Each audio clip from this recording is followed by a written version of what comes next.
Cthulhu, Death May Die. Unknowable Box. Lost Episode 7. Horror in the Museum. The wax god rises. They came in silence, their torches flickering faintly in the oppressive darkness. Albright and his investigators crept through the museum like shadows, leaving guards and staff untouched, their focus solely on the cult of Rhan. I watched from the blackened alcoves as they worked, binding my acolytes with grim precision. They thought themselves righteous, undoing the ritual by corrupting it. Fools. The cult believed Rhan-Tegoth, the chittering god, would bring them power once awakened. They were blind to the truth. Rhan-Tegoth was not an end, it was a beginning, a harbinger of something far greater, an incomprehensible cosmic force whose arrival would shred the very fabric of existence. The cult served my design, not the other way around, but the investigators, they had discovered my techniques, and they had warped them into something grotesque. From the shadows, I saw them drag a struggling cultist to the altar. A muffled scream escaped his gag as they strapped him down, his robes torn and stained with sweat. They began with the embalming fluid, thick, viscous, and reeking of chemicals.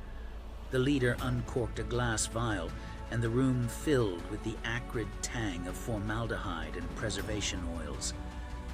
The first incision came next.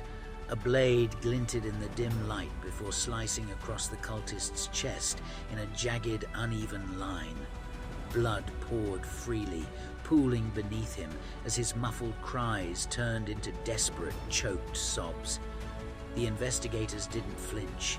They pried open the incision with hooked instruments, exposing glistening red muscle and the pulsing rhythm of his heartbeat. One of them forced a hollow metal tube deep into the wound. The cultist convulsed violently as the embalming fluid was pumped into his body, his veins bulging grotesquely.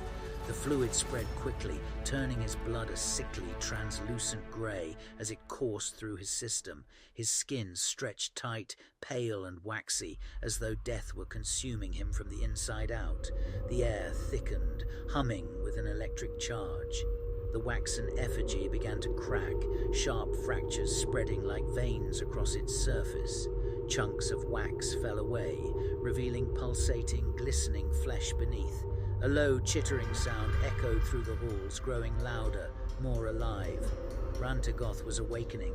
Tendrils lashed out, carving sigils into the air, their glowing symbols twisting into rifts of impossible darkness. Beyond them loomed the true god, a shadow so vast and alien that my mind quailed at the sight. The investigators scrambled, their faces pale with terror. Would they stop the ritual? Would Rhan-Tegoth devour them first? It didn't matter. The door was open. The end had already begun.